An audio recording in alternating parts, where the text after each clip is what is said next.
창세기 38장.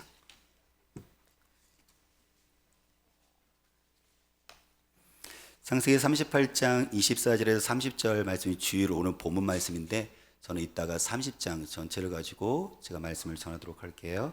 38장 24절에서 30절까지 돌아가면서 저와 여러분들이 돌아가면서 읽겠습니다. 제가 먼저 읽습니다.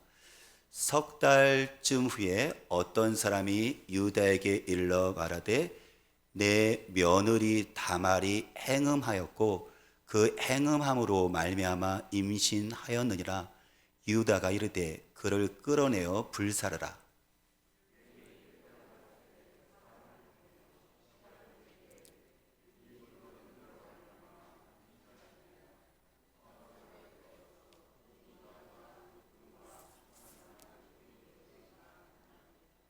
유다가 그것들을 알아보고 이르되 그는 나보다 옳도다. 내가 그를 내 아들 셀라에게 주지 아니하였음이로다 하고 다시는 그를 가까이 하지 아니하였더라. 해산할 때에 손이 나오는지라 산파가 이르되 이는 먼저 나온 자라 하고 홍색실을 가져다가 그 손에 메었더니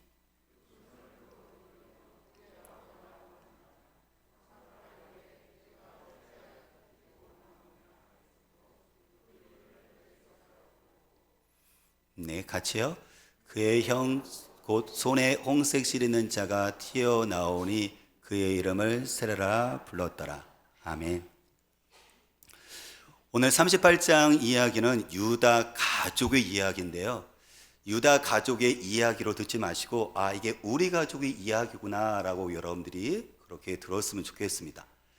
유다 가족의 이야기인데 요즘 시대로 이야기를 한다면 아마 오늘 신문에 아니면 인터넷에 또 TV에 아마 빅뉴스로 나왔을 거예요.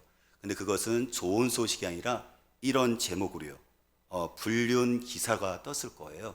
근데 그 불륜 기사가 어떤 거냐면 시아버지와 며느리가 불륜을 저질렀다라는 그 내용으로 기사가 떴을 거예요. 이건 분명한 사실이거든요. 이건 성경은 사실 우리에게 사실을 그대로 얘기를 해요. 성경이 어떤 소설이나 신화나 인간의 짜집기 내용이 아니라, 아니 성경에서 어떻게 그런 엄청난 그 불륜도 시아버지와 며느리가 이렇게 성적인 관계를 가져서 아기를 낳는 것을 이야기할 수 있어. 그 거룩한 책에서라고 얘기하지만 성경은 인간의 삶에 대해서, 인간의 실수, 잘못, 죄에 대해서도 적나라하게 우리가 드러내거든요. 그렇기 때문에 이것은 이야기가 아니라 이거는 유다 가족이 일어난 사건, 팩트예요. 근데 또 하나의 팩트가 있어요. 그 팩트가 뭐냐면 이 불륜 가정에서 나온 그 불륜의 자식이 나중에 쌍둥이가 나오는데 그 첫째 아들이 베레스인데요, 이 베레스의 10대 후손이 이스라엘에서 가장 추앙하고 가장 위대하고 존경하는 다윗 왕 후손이 나와요. 그리고 그 밑으로 쭉 내려가면 바로 누가 나오냐면 메시아 예수 그리스도가 후손으로 나옵니다. 이것도 팩트예요. 그러니까 유다 가족에게는 두 가지 팩트가 있는 거죠. 어떤 거요? 하나는 비극적인 거, 바로 그 가정에 우리가 나중에 보면 알겠지만 첫째 아들이 죽고 둘째 아들이 죽고, 그 다음에 유다 같은 경우는 자기 아내가 죽고 나중에 어쩌면 며느리와 같이 함께 불륜 속에서 자녀를 낳았다는 이 소식은 팩트인데, 나중에 또 한 가지 분명한 것은 뭐냐면 하지만 이 후손들을 통해서 다윗 왕가가 나오고 그리고 메시아 그리스도가 태어났다는 우리에게 팩트도 분명한 사실이라는 거예요. 저와 여러분들이 오늘 말씀을 통해서 하나님의 그 소망과 생명의 빛이 우리들의 삶 가운데 비춰져서 유다 가족 이야기가 바로 소망의 이야기로 우리가 붙잡는 우리가 시간 되시기를 주님으로 축복합니다. 오늘 유다, 이 사람을 성경은 이야기를 하고 있는데요, 야곱의 넷째 아들 유다예요. 근데 이 유다는 하나님을 분명히 믿는 사람이었었는데 하나님 믿는 것과 삶과는 별개였어요. 제사 드리는 건 제사 드리는 거고 내 삶은 삶이야 라고 이게 예배하고 그리고 살아가는 것 갖고는 이게 따로따로 분리해서 살았거든요. 이걸 우리가 보면은 조금 우리가 다른 말로 표현하면 두 개의 가치관을 가지고 살았다는 거죠. 하나의 가치관은 뭐냐면 하나님을 믿는 신앙의 가치관으로 삶을 살아가는 것과, 하나는 하나님을 믿지만은 하나님과 상관없이 세상의 가치관으로 살아가는 모습이 있는데, 세상의 가치관은 철저하게 이것은 내 중심이에요. 내가 잘 되면 돼요. 내 이익을 챙기는 거예요. 누구를 만나더라도 어떤 일을 하더라도 이게 나에게 어떤 도움이 되지, 이 속에서 철저하게 살아가는 것이 세상의 가치관인데, 안타깝게도 유다가 그렇게 살아가요. 신앙적인 가치관은 뭐냐면 이게 하나님을 믿으면 믿을수록 이게 성숙해져 가고요, 중심이 다른 사람의 중심으로 바뀌거든요. 하나님을 사랑하고 다른 사람을 사랑하는 것으로 이게 바뀌어져요. 근데 유다는 그렇게 오랫동안 제사를 드리는 하나님의 삶에도 불구하고 여전히 하나님과 다른 사람이 아니라 이것까지 심지어 이용을 해서 자기 자신의 이익을 챙기는 사람으로 살아가요. 그래서 우리가 보면 유다라는 그 이름이 찬양하다는 뜻이거든요. 하나님을 찬양하라. 그런데 이름에 맞지 않게 그는 삶은 그렇게 살지를 않죠. 우리가 유다가 처음 나오는 것이 창세기 37장 26절에 나오는데요, 37장 26절 보면 성경은 이렇게 이야기를 해요. 유다가 자기 형제에게 이르되 우리가 우리 동생을 죽이고 그의 피를 덮어둔들 무엇이 유익할까?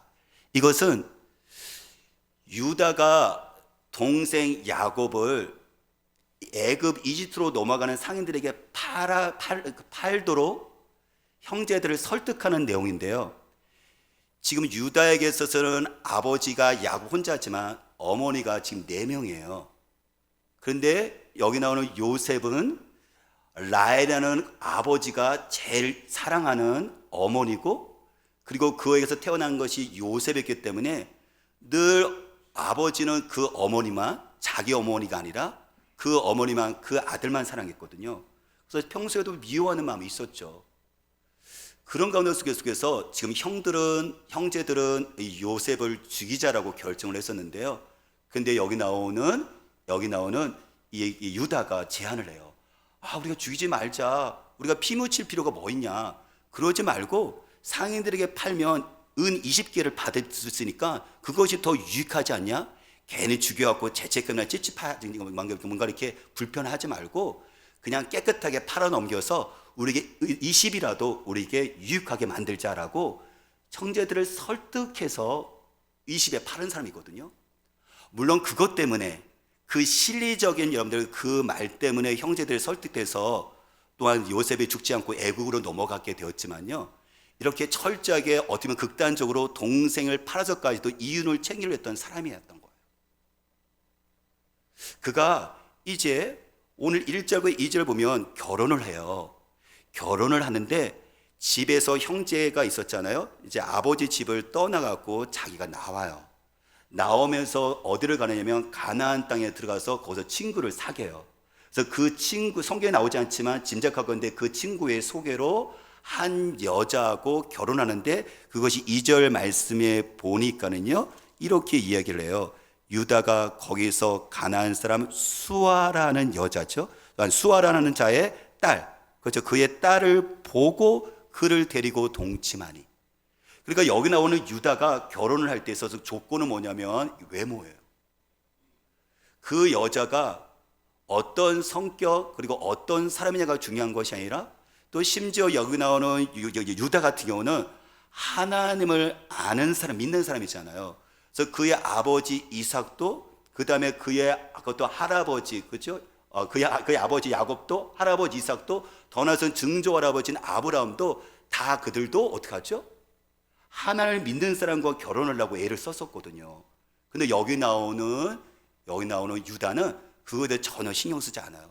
하나님을 믿느냐 안 믿느냐, 저 사람이 어떤 여자의 성격이 있느냐, 그게 중요한 게 아니라 딱 보고 이쁘네 라고 생각해서 그 외모를 보고 선택을 해요. 그러니까 철저하게 그에 있어서 삶의 가치는 어떤 신앙적인 가치나 그런 것보다는 이제 세상에 보여지는 가치로 인생의 중요한 배우자를 선택을 하고 있는 거죠. 근데 이런 모습이, 우리가 유다가 부모잖아요. 자식을 첫째, 둘째, 셋째 아들 낳아요. 근데 안타깝게도 우리가 원하든 원하지 않던 이 유다의 이런 모습은 자녀에게 이게 넘어가요. 이게 사실 부모의 무거움이고 부모로서 이게 무거운 책임이기 때문에 부모의 짐이 무거운 거잖아요. 자식에게 첫째, 둘째, 셋째 아들이 넘어가는데 이제 첫째 아들이 결혼을 하죠. 결혼했는데요. 그냥 성경에 보니까 안타깝게도 그가 여호와 보시기에 악을 행했기 때문에 하나님께서 그의 생명을 취하신대요. 물론 그 죄가 뭔지는 모르겠지만 어쨌든 그가 생명을 잃게 되어졌을 때 둘째 아들, 그렇죠? 아까 유다에게 첫째, 둘째, 셋째 아들이 있으니까 첫째 아들이 죽게 되어지면 그 당시의 풍습은요, 그러면 둘째 아들이 바로 형수님하고 들어가서 동침해서 그 형님의 자녀의 씨를 낳았고 자손을 어떻게 계승을 시킬 의무가 있어. 이게 지금이야 안 되지만 그 당시에는 이렇게 형제들이 누군가 죽었으면은 그 형제 중에 한 사람이 어떻게 하죠? 그 씨를 이어서 계속해서 후손을 잇게 하는 그 제도가 있었거든요. 그래서 아버지가 얘기하죠. 둘째야, 네가 형수 때 들어가서 그 씨를 보존시키고 계승시켜라 라고 했을 때 당연히 둘째 아들 오나니 네 하고 대답을 해요. 그런데 이거는 그런 척한 거예요. 네 하고 들어갔는데 어떻게 하느냐면요, 형수님 때 들어갔을 때 그가 자기가 어떻게 하죠? 동침하면서 정액을 그 밖에다 쏟아버려요. 몇 번씩이나요? 의도적으로요. 왜냐하면 그 이유가 성경에 보니까 이렇게 이야기를 해요. 우리가 9절 말씀 보면 이렇게 얘기하죠. 9절에 오나니 그 씨가 자기 것이 되지 않을 줄 알므로 형수에게 들어갔을 때 그의 형에게 씨를 주지 아니하라고 땅에 설정하매라 그랬거든요. 그러니까는 자기가 이렇게 자기가 형수님과 동침해서 씨를, 그죠? 형님의 아들을 낳게 되어지면 자기에게 불이익이 돌아와요. 그건 뭐냐면 만일 낳게 되면 장남에게 어떻게 하죠? 이게 지금 이게 재산이 그대로 돌아가는데, 근데 첫째 형님에게서 내가 들어가서 씨를 낳아주지 않으면 자손이 없으면 제가 차남의 자기에게 이 재산이 그대로 돌아오거든요. 그러니까 그는 철저하게 계산하는 거야. 아버지 때는 네라고 대답을 했지만, 그래서 실제로 순종하는 모습을 보였지만 몇 번씩이나 어떻게 하죠? 이게 정액을 밖에다 쏟는 거예요. 의도적으로요. 그래서 아버지의 재산을 노리고 있는 거죠. 뿐만 아니라 형수님을 조롱하는 거죠. 형수님을 단지 육체의 쾌락의 대상으로만 계속 이용하는 거예요. 늘 같은 형제 안에 이렇게 그는 신앙적인 가치가 전혀 없어요. 자기에게 무엇이 유익하냐에 따라서 안타깝게도 이 아들이 아버지의 모습을 그대로 받아서 생활을 하고 있다는 거죠. 이게.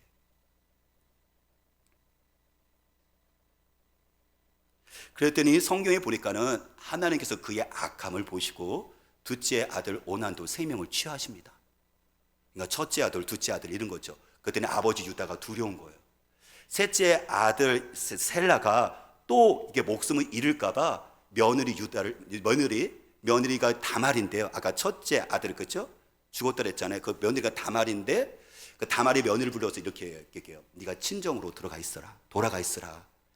여기 지금 셋째 아들 여기 셀라가 지금 어리기 때문에 나중에 장성을 하면 너를 불러갖고 바로 형의 그 씨를 이을 수 있도록 자손을 낳을 수 있도록 내가 그때 약속을 할 테니까 너는 친정 집에 돌아가 있어라고 돌려보내요. 근데 사실 이거는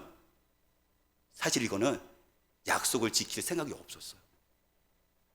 이건 뭐냐면 오직 자기 아들이 위험에 빠질까봐 자기 아들을 위한 조치였던 것인지 며느리 다말에 대한 생각은요, 배려는 전혀 없었던 거예요. 사실 며느리 다말은요, 고친적으로 돌아가고 몇 년을 기다리거든요. 그러니까 그 당시에는 여러분들 과부로서 살 수 있던 것은 정말 수치스러운 것이고 경제적인 문제뿐만 아니라 삶 속에서 이건 어둠 자체거든요. 근데 지금 유다에게서는 며느리는 다른 딸인 거예요. 자기 아들을 위해서 약속해서 돌아가라고 이야기를 해놓고 거기는 쳐다보지도 않고 자기 아들의 생명만 지금 보존시키려는 조치를 취한 거예요. 그는 하나님을 여러분들 신앙생활을 하고 있는 사람이었거든요. 근데 그 다음에 사건이 벌어지는데 그것이 뭐냐면 이제 그 유다의 아내가 숨을 거두게 되어져요. 그런 다음에 그가 장례를 치르고 나서 양치는 사람이니까 딥나 지역에 가서 자기 양들의 털을 깎는 일을 하거든요. 근데 그 얘기를 듣고 마침 또 딥나 지역의 며느리가 그 근처에 살고 있어요. 다말이.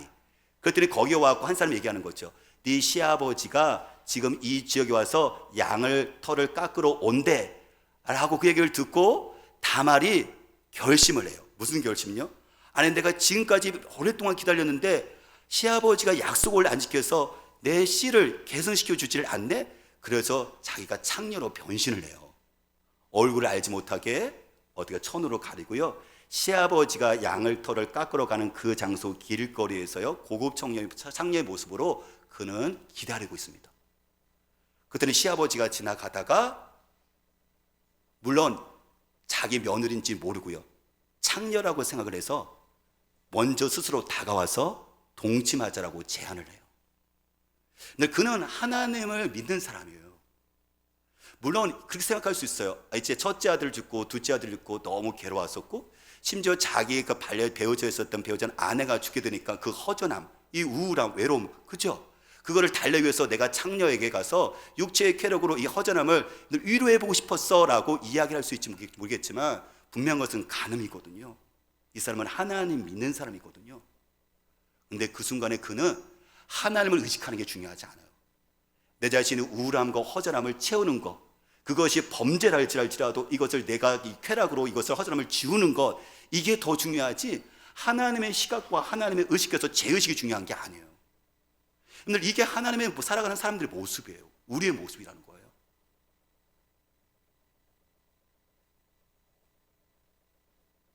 그랬을 때 이제 동침하기 전에 이제 그 며느리가 창녀로 변신한 거잖아요. 변장한 거잖아요.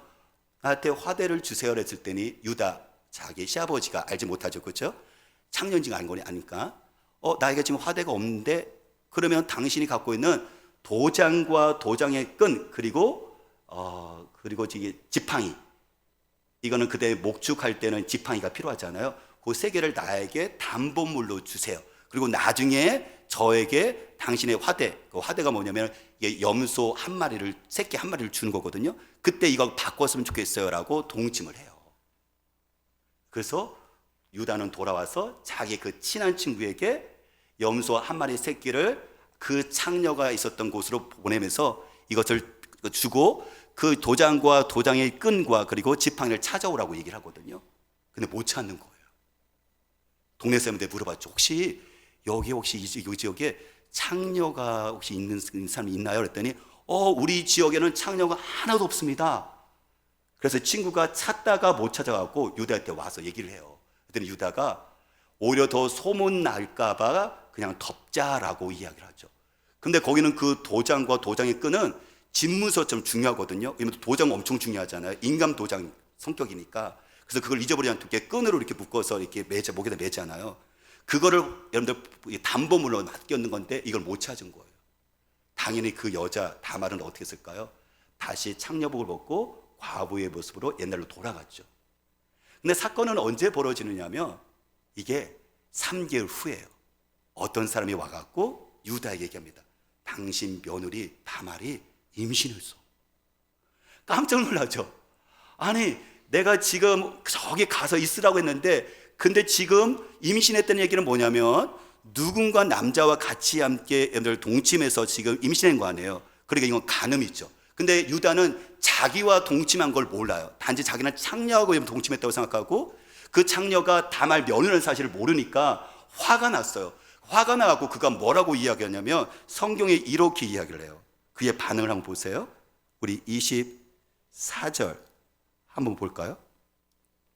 24절 읽습니다.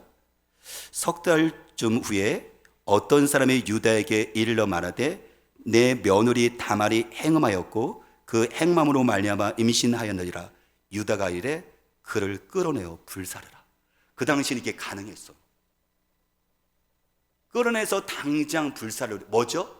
네가 간음했으면 간음의 대가를 받으라는 거예요. 근데 여러분들 누가 이 얘기를 하는 거죠? 시아버지 유다가 자기가 간음했거든요. 그러니까 가늠한 사람에게 정죄를 하고 있고, 그리고 그에 대한 심판을 몰면 불살라 죽이라고 이야기를 하고 있는 거예요. 사랑하는, 우리가 보면요, 이게 우리의 모습이거든요.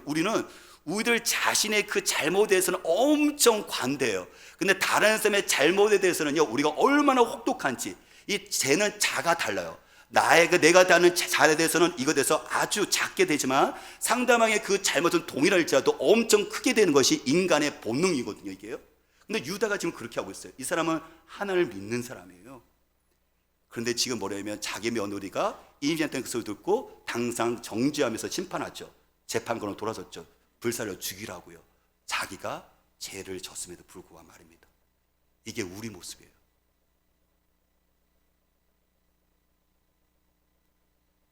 요한복음 8장에 보면 현장에서 간음하다가 잡힌 여인이 있었는데요. 그 여인을 예수님 앞으로 수많은 사람들이 끌고 와요. 율법에 의하면 그 가늠한 여인은 당장 돌로 쳐 죽여도 괜찮거든요. 그들은 돌을 다 들었어요. 그래서 예수님께 묻습니다. 예수님, 간음한 여인인데 이 여자를 어떻게 해야 될까요? 예수님의 판결을 기다리고 있는데 당연히 예수님께서는 돌로 치라라고 그것을 기대했겠죠. 근데 예수님께서 그 순간에 땅에다 무엇을 쓰세요. 그런 다음에 이렇게 얘기를 해요. 너희 중에 죄 없는 자가 먼저 돌로 치라. 너희 중에 죄 없는 자가 저 가늠한 여인에게 돌로 쳐 죽이라고 얘기를 해요. 그랬더니 사람들이 한두 사람씩 돌을 내려놓고 모두 다 그 자리를 떠납니다. 그러니까 예수님께서 그들을 통해서 하시는 말씀이 무엇이냐면 누군가에게 돌을 던지기 전에 누군가에게 죄를 정죄하고 네가 심판하기 전에 너 자신을 먼저 보라는 거예요.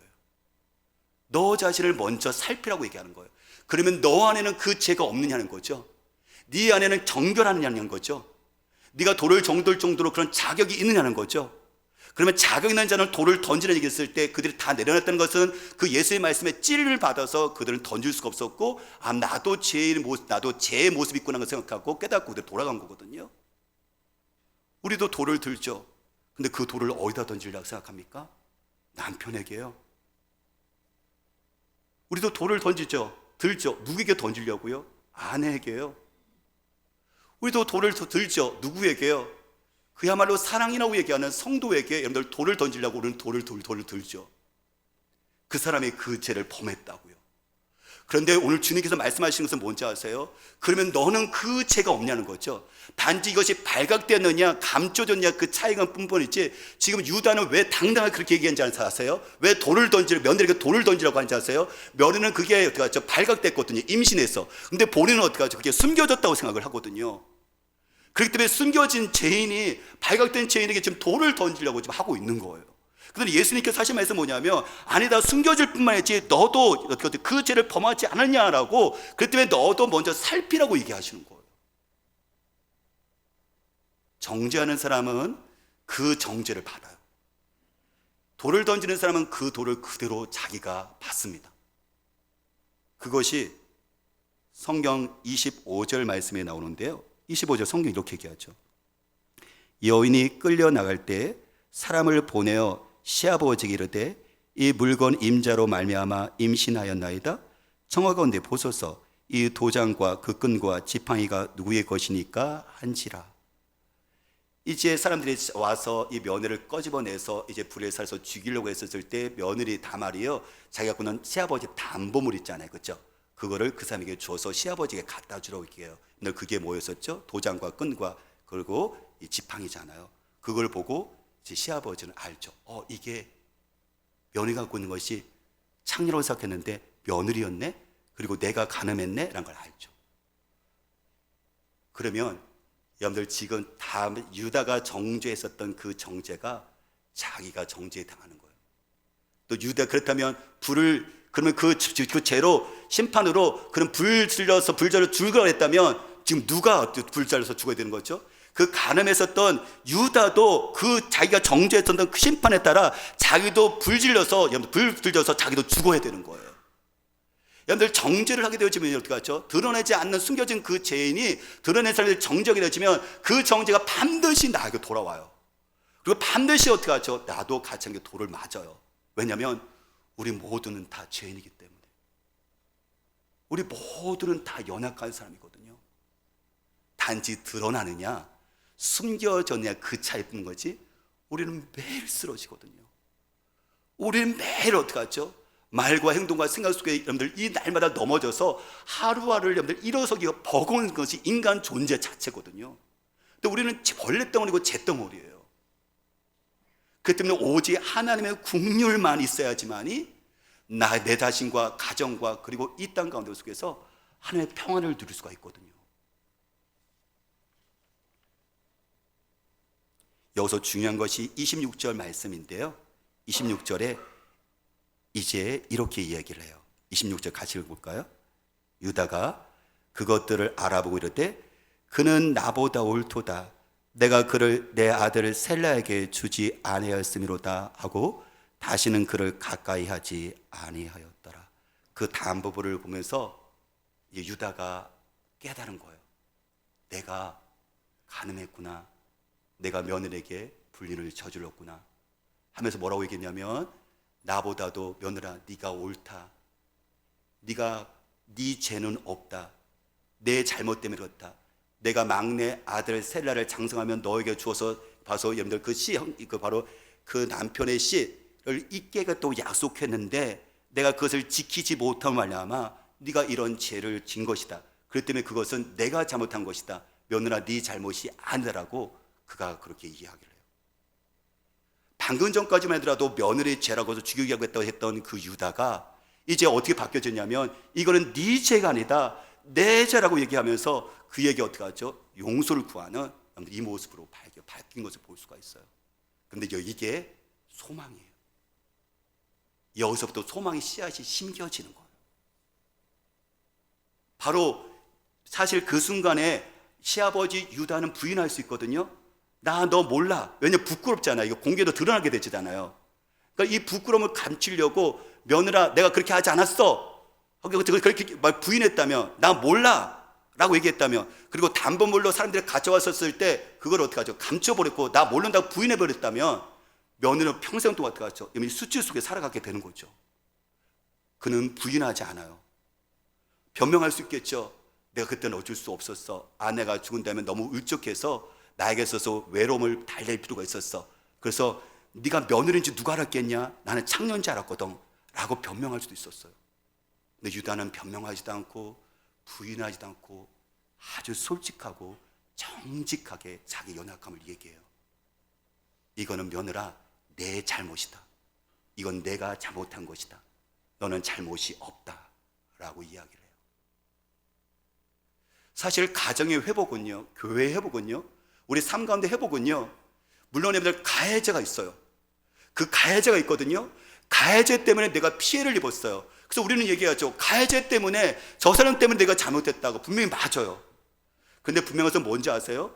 하나님께서 회복을 일으키는 것을 보면 하나님 나라가 이루어진 것을 보면 피해를 입은 내 자신을 할지라도 그 속에서 뭘 생각하냐면 나에게도 이런 어리석음이 있구나. 나에게도 이런 무지함이 있구나. 나에게도 이런 잘못이 있구나 라고 여러분들 가정에서 남편이든 아내가 먼저 깨달았을 때 그 가정 가운데 평화가 이루어져요. 교회에서도 마찬가지예요. 옳고 그른 문제가 아니라 이렇게 내가 먼저 잘못됐다라고 이것을 먼저 고백하고 시작했을 때 이게 소망의 씨앗이 심어지면서 이게 꽃과 열매가 피거든요. 유다는 피하지도 않고 변명하지도 않고 그는 자기를 자신을 솔직하게 인정을 하고 시인합니다. 하나님께서 그 가운데 그 다음에 성경이 이렇게 말해요. 잠언서 28장 13절 말씀하시기를 이렇게 말합니다. 자기의 죄를 숨기는 자는 형통하지 못하나 죄를 자복하고 버리는 자는 불쌍히 여김을 받으리라. 유다는 자기의 죄를 숨기지 않았어요. 유다는 자기의 죄를 자복하고 시인했어요. 그리고 버렸습니다. 어떻게 하죠? 성경을 보니까 뭐냐면 그 다음부터는 며느리와 이렇게 다시 가까이 하지 않았대요. 그 얘기 뭐죠? 며느리에게 가까이 가지 않았다는 얘기면 그 죄를 또 범하지 않았다는 얘기예요. 그 죄를 피했다는, 그걸 버렸다는 얘기예요. 그래서 하나님은 그 죄를 숨기지 않고 자복하고 버렸던 유다를 불쌍히 여기셔서 그를 오히려 형통케 하세요. 그래서 성경 그 뒤에 나오는 27절서부터 30절까지는 이 며느리 다말이 쌍둥이를 낳는데 그 첫째가 베레스거든요. 이 베레스의 10대 후손이 이스라엘에 그렇게 고대했었던 다윗 왕이에요. 왕가가 나와요. 그리고 그 후손까지 내려가 본다면 누가 나오느냐면 메시아 예수 그리스도가 탄생을 해요. 늘 그 조상으로 거슬러 올라가면 누군지 아세요? 바로 하는 것처럼 유다예요. 며느리와 불륜자였던 바로 유다예요. 근데 하나님께서 이 베레스는 불륜의 자식이지만 하나님께서는 거기서 어떻게 하죠? 이 불륜의 자식을 통해서 여러분들 다윗 왕이 나오고 그리고 메시아 구원자가 나온다는 거예요. 여러분들 이것은 세상으로는 도저히 불가능해요. 그 상태면요, 이 끝난 거예요. 이 가정 끝난 겁니다. 유다 이야기는 끝이에요. 절대 소망 이야기로 바뀔 수 없어요. 여러분들 이거 분명히 사실이에요. 첫째 아들 죽고 둘째 아들 죽고 며느리와 불린 거 죽고 아내 죽고 모든 것이 종점으로 가고 있는데, 기쁜 수능을 가져가고 있는데, 여기서 한 줄기 빛이 들어와요. 그 빛이 뭔지 아세요? 유다가 여러분들 하나님께 이것은 나의 연약함이고 내 잘못이고 불쌍히 여겨달라는 솔직한 인정 속에서 하나님의 생명과 소망의 빛이 들어와 하나님께서는 그것을 통해서 그 가정을 다시 일으키신 것을 보게 되어집니다.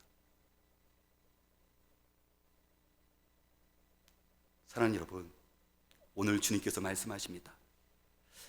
하나님을 믿지만 내 얘기에 따라서 철저하게 삶을 살아가는 이 유다의 모습이 저와 여러분의 모습이지 않습니까?